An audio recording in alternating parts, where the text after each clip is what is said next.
The Carnotaurus had no redder scale compared to Captain Concordia's hair, whose scarlet, curlless strands behind her flailed, whose hair was flapping on the sea breeze air, who manned the wheel of the Athen Disdain, the ship that made the very weather change, the ship whose nose was aiming at the land, its bowsprit pointing at a port town's pier, to find the boy who plucked and stole a strand of Captain Concordia's scarlet hair.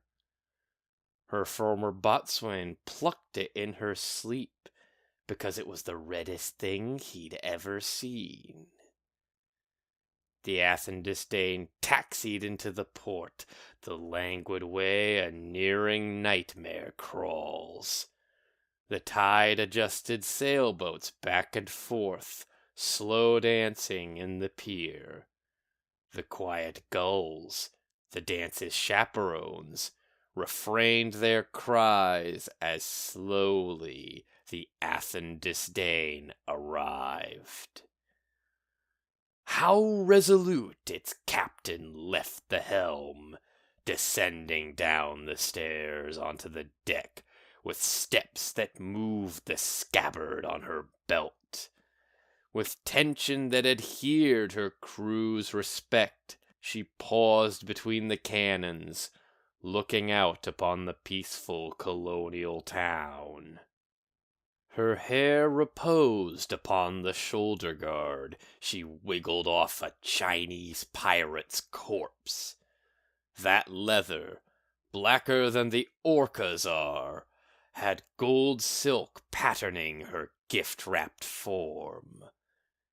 And yet her uniform was not complete, because her hair was missing one thin, string-sized piece.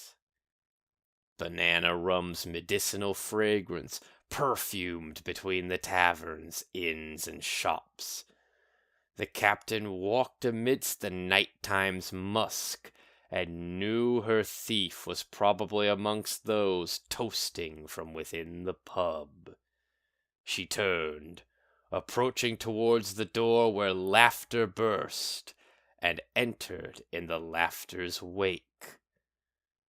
How dim it was inside the crowded pub, until a splendid thing infatuated her. That was a Lyre's sound that hushed the thrills of everybody in the crowded pub, of every pirate, whore, and cabin boy. Fantasia number 7's closing bit performed gymnastics over every head in taming thunder heaven's clouds transmit. The captain lingered forth, interested to find the source behind the melody, but turned to stone at its discovery. Molasses had no smoother way to drip. How fast his hand perused the instrument, unearthing Eden notes that eased the ear, that made a pirate think that he was there before the apple broke between Eve's teeth. A string, as red as apples tend to be, appeared suspended in the Lyre's bay. A string her hairbrush would have recognized was now dispensing things of higher planes, without permission from the cosmic skies, without permission from the captain whose strawberry strand of hair the boy removed. It was him that the Lyre answered to, whose strings obeyed his dancing fingertips.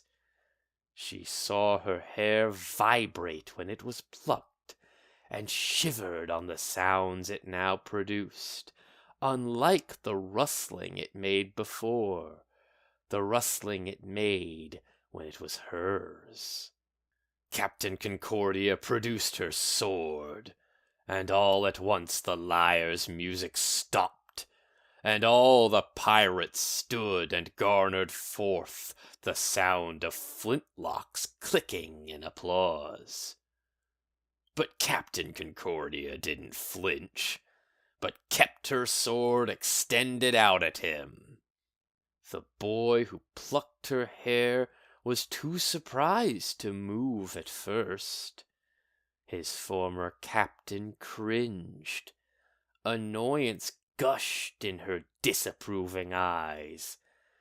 She knew, of course, her sword could have the strings, and yet she didn't slice the strings in half, because too long our hesitations last.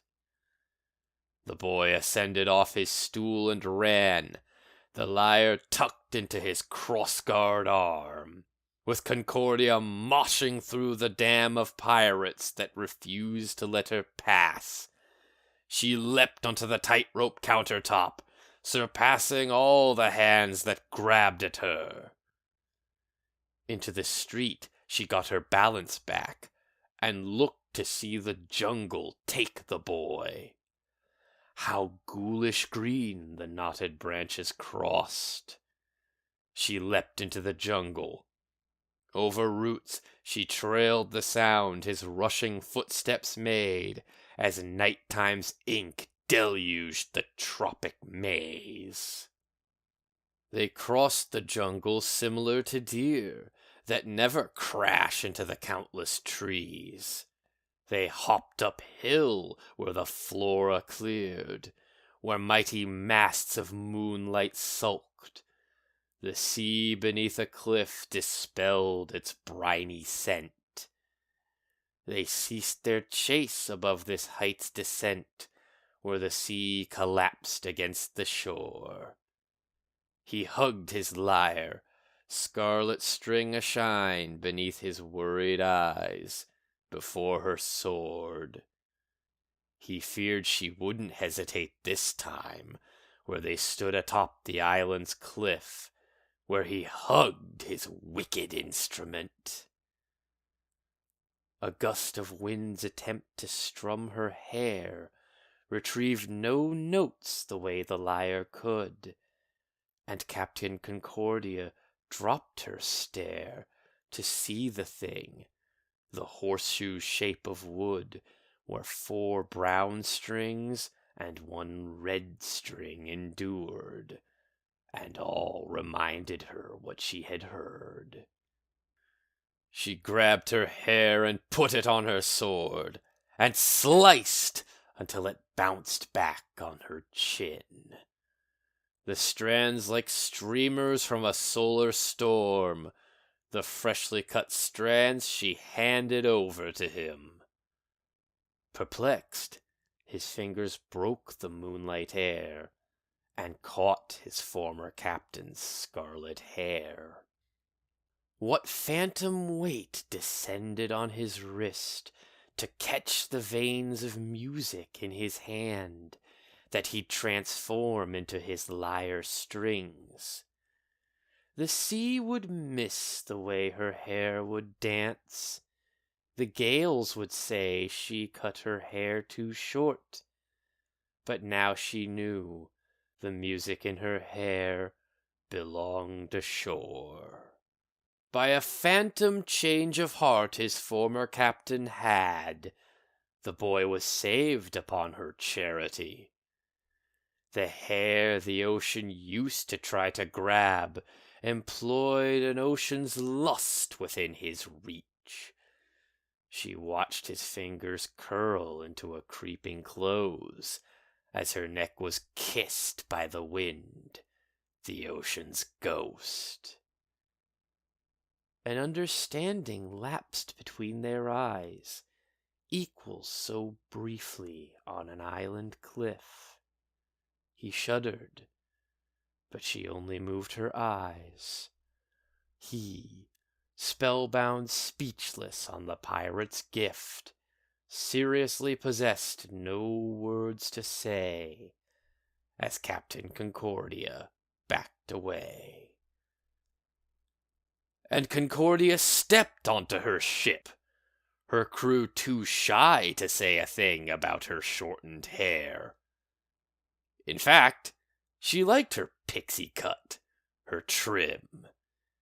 She moseyed back onto the helm, the wheel she always steered, and gave the shout to backwards out of port, and heard one sweet interrupting sound before the Athen Disdain left the shore.